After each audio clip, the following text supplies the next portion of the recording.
प्रिय सज्जनों,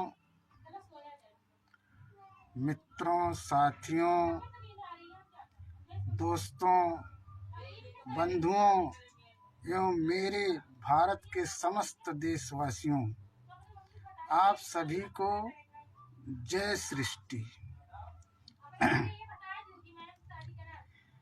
साथियों, आज हम आपके समक्ष उपस्थित हुए हैं ये बताने के लिए कि रामायण और रावण का युद्ध किस तरह से काल्पनिक ढंग से कैसे कल्पना करके किस तरीके कल्पना करके लिखी गई है और उसका रहस्य क्या है, उसका पर्दाफाश करेंगे, उसका रहस्य उद्घाटन करेंगे।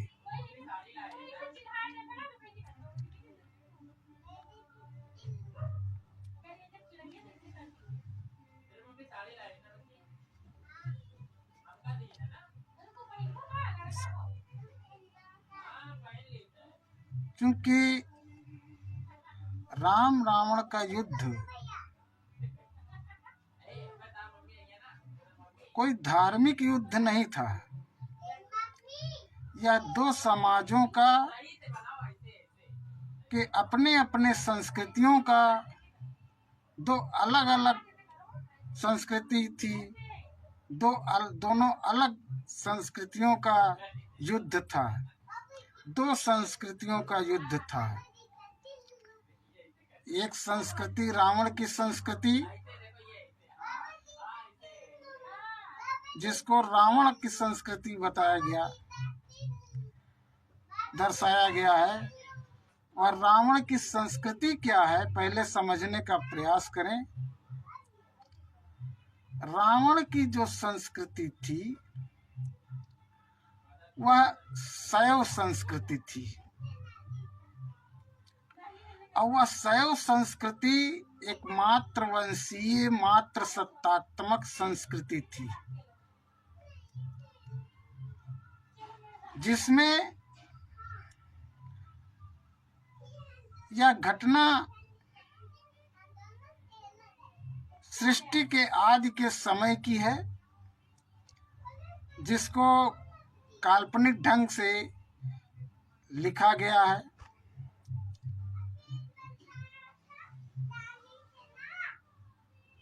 जिस संस्कृति में जो मात्र संस्कृति थी, मात्र सत्ता की संस्कृति थी, शैव संस्कृति थी, रावण की संस्कृति थी, इसमें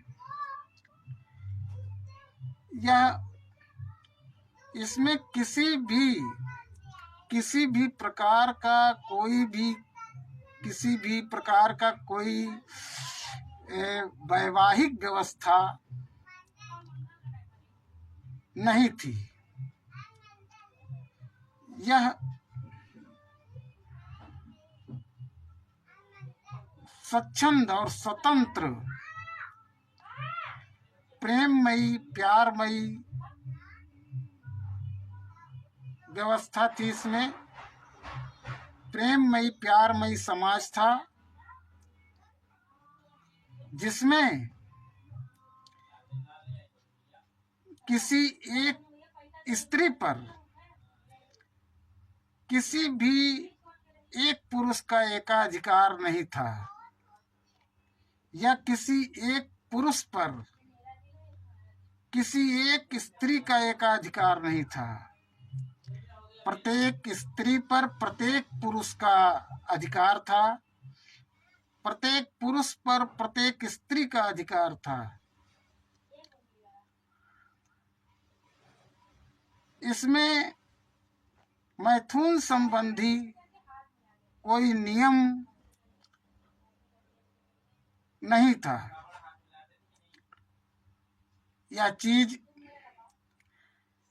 यह तथ्य महाभारत के शांति पर्व में भी लिखी गई है, जिसमें लिखा है, न चैसाम मैथुनो बभू भरत सर्व, अर्थात सृष्टि के आदि काल में किसी भी प्रकार का कोई मैथुन संबंधी नियम नहीं था।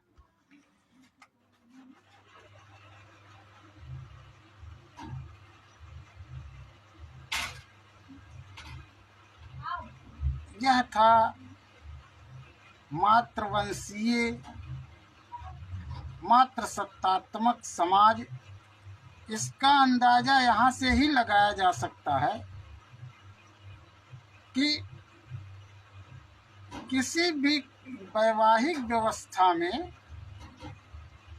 चाहे वह किसी प्रकार की किसी तरह का विवाह हो, उस व्यवस्था में कन्या का विवाह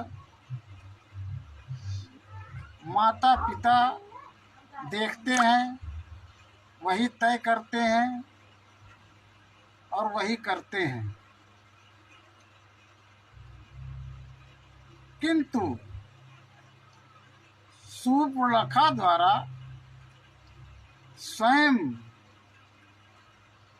प्रेम के लिए श्री राम से, लक्ष्मण से प्रपोज करना,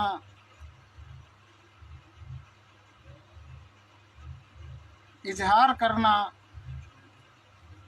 ये दर्शाता है कि ये मात्र सत्ता थी, मातृवंशीय मात्र सत्तात्मक समाज था, जिसमें वैवाहिक व्यवस्था नहीं थी। और ये शैव समाज, शैव संस्कृति थी।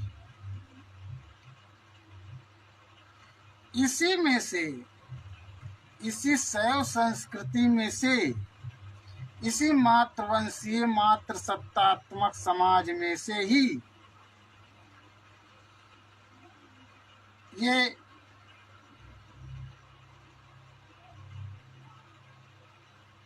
एक, जिन्हें हम आर्य कहते हैं,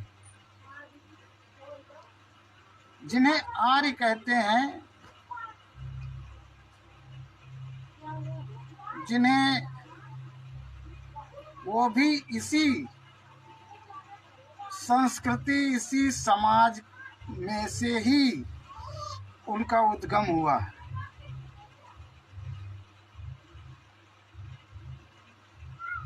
शैव समाज, शैव संस्कृति एक अनार्यों की संस्कृति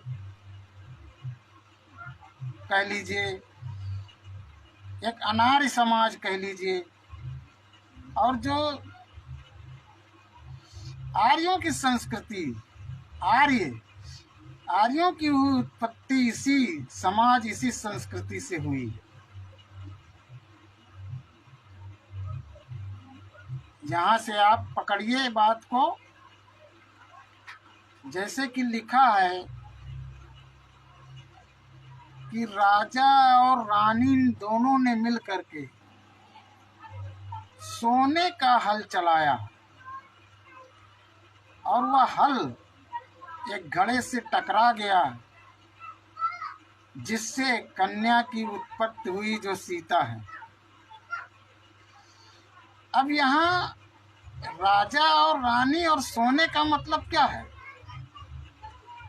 राजा और रानी का मतलब है कि दूल्हे राजा, दुल्हन रानी। और सोने का हिरण का मतलब है जो सोते समय हल चलाया जाता है।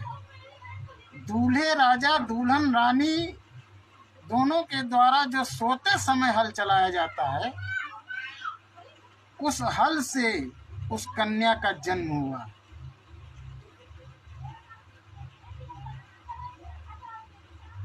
क्योंकि उस समय सामाजिक कोई व्यवस्था नहीं थी, तो कैसे लिखते? इसलिए इस प्रकार से बना करके लिखा गया।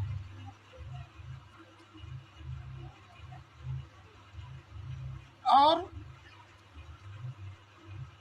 वो वही लोग आगे चल करके, अच्छा, उधर राम का भी जन्म इसी तरीके से बना चुना करके लिखा गया कि वो दशरथ के पुत्र ही नहीं हो रहे थे, 3 रानियां थीं, श्रृंगी ऋषि के द्वारा उत्पन्न हुए, खीर खाने से पता नहीं क्या क्या किस ढंग से उत्पन्न किया गया उनको। तो इस ढंग से लिखा गया, तो वही लोग राम को एक नायक के तौर पर तैयार करते हैं पितृसत्तात्मक समाज, वैष्णव संस्कृति स्थापित करने के लिए।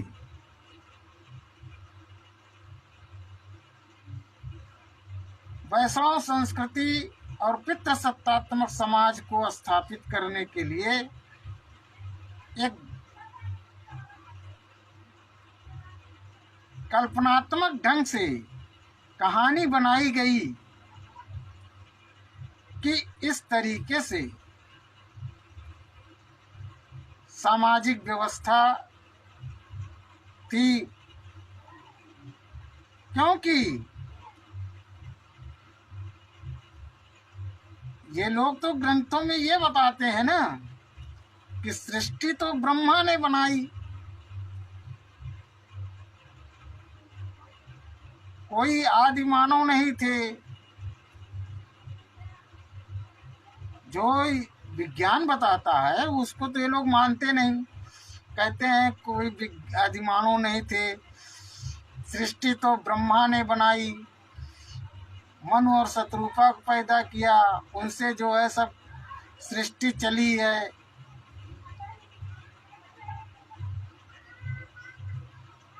और शुरू से वैवाहिक व्यवस्था रही, शिव विवाह बना दिया, राम विवाह बना दिया।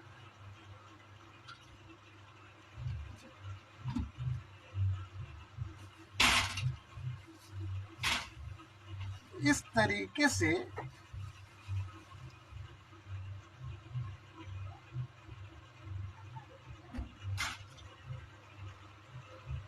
इस ढंग से लिखा गया।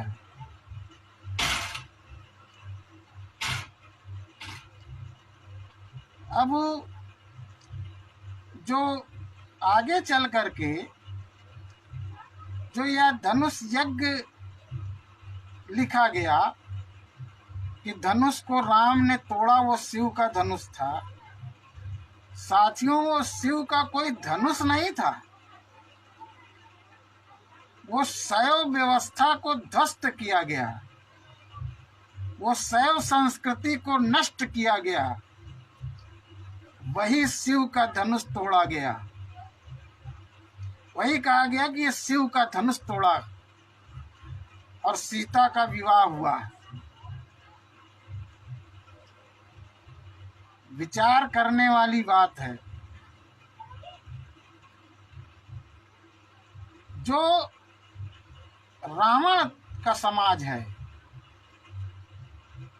वो रावण समझिए कि एक समाज था जो मातृवंशीय मात्र सत्तात्मक सत्ता थी। वो एक समाज था जिसको जो है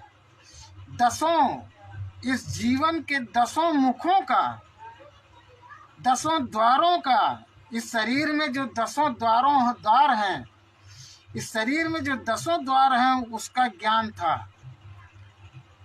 उस समाज को, शैव संस्कृति वालों को, मात्र सत्तात्मक सत्ता वालों को, रावण जो समाज था उस समाज को, जो रावण का समाज था, उस समाज को 10 द्वारों का ज्ञान था। और दूसरी तरफ इधर दशानन है तो इधर दशरथ है।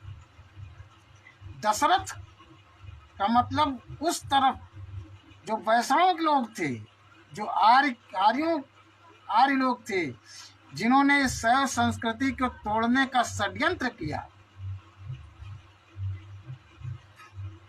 उन लोगों को दशरथ का मतलब है दसों इंद्रियों तक का केवल ज्ञान था, केवल दसों इंद्रियों तक मात्र ही ज्ञान था।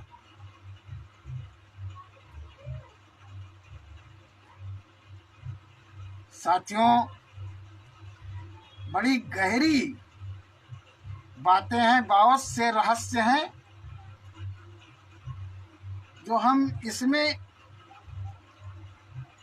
हमने पुस्तकें लिखी हैं। हमारी पुस्तक जो है रामायण यथार्थ दर्शन ईसा पूर्व का इतिहास,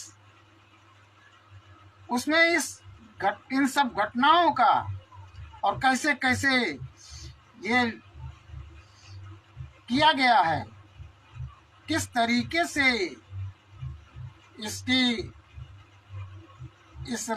इसको रचा गया, इसको गढ़ा गया कल्पनात्मक ढंग से, ये सारे वर्णन उसमें हैं।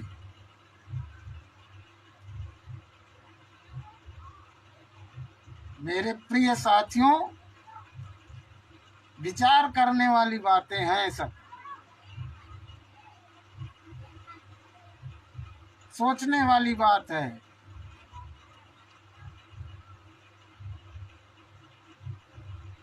इसमें केवल एक तरीका बना करके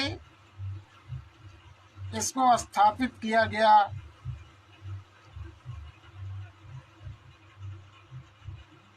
जबकि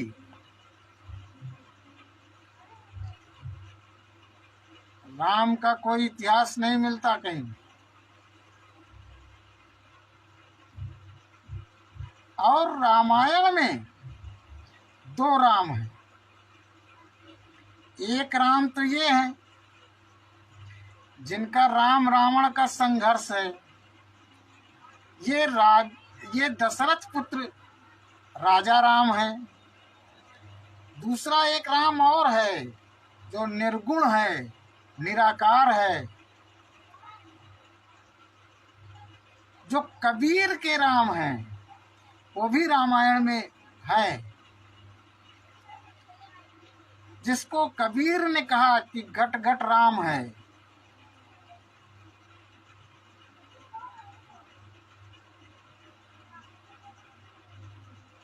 जैसे कबीर ने जिसको कहा कि ऐसे घट घट राम है, मृग नाभि कुंडल बसे मृग ढूंढे बनमाही, ऐसे घट घट राम है दुनिया जानत नाही।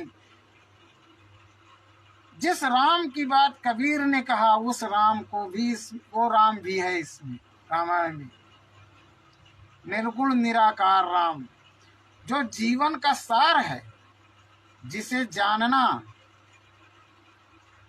और जो उस राम की बात है, निर्गुण निराकार राम की, कबीर के राम की बात है, वही वास्तव में सनातन धर्म है, वही सनातन धर्म का सार है।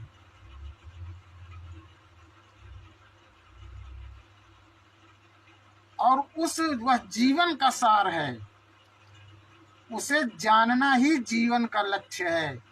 उसे जानने से ही आप जीवन के सच्चे रास्ते पर, मुक्ति के रास्ते पर जा सकते हैं।